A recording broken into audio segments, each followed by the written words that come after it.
Good morning. We are going to bust some myths today with our What's for Dinner Wednesday. But first, I'd like to introduce our special guest, David LeMaster. Welcome. Hi, nice to be here.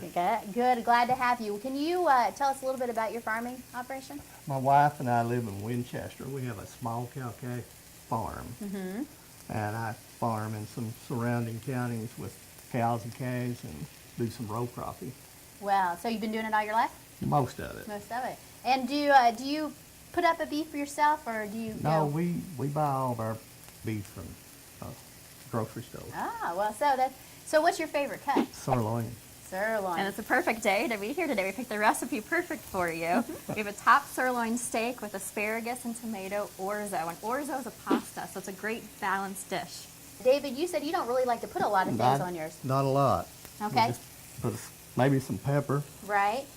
So we're not going to put salt, so that's another thing, myth busting. Don't salt your steak before. And we're using a lean cut of beef, which is top sirloin.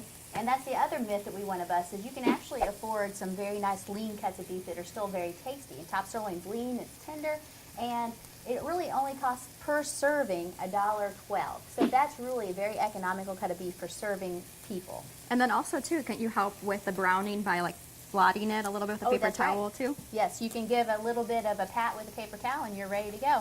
So the other thing, too, is you don't want to flip the steak too much. You can see we've got it nice and browned. We're ready to go. And the next part of the recipe, we took it to 145, which is medium rare done, is making the orzo, the tomato. And David, what are you adding? We want to add some beef broth, a little red wine. Don't drink too much of it.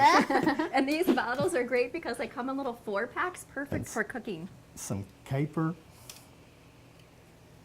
and some minced garlic. So you're just going to deglaze this and add in the tomatoes and make a nice little tomato kind of mixture here. And then what are we going to do with the orzo and the... And then while this is cooking, you can actually make your pasta. In the last 3 minutes of the cooking time of the pasta, just add your asparagus. And we're just using the little thin asparagus because those are perfect with the pasta and the orzo.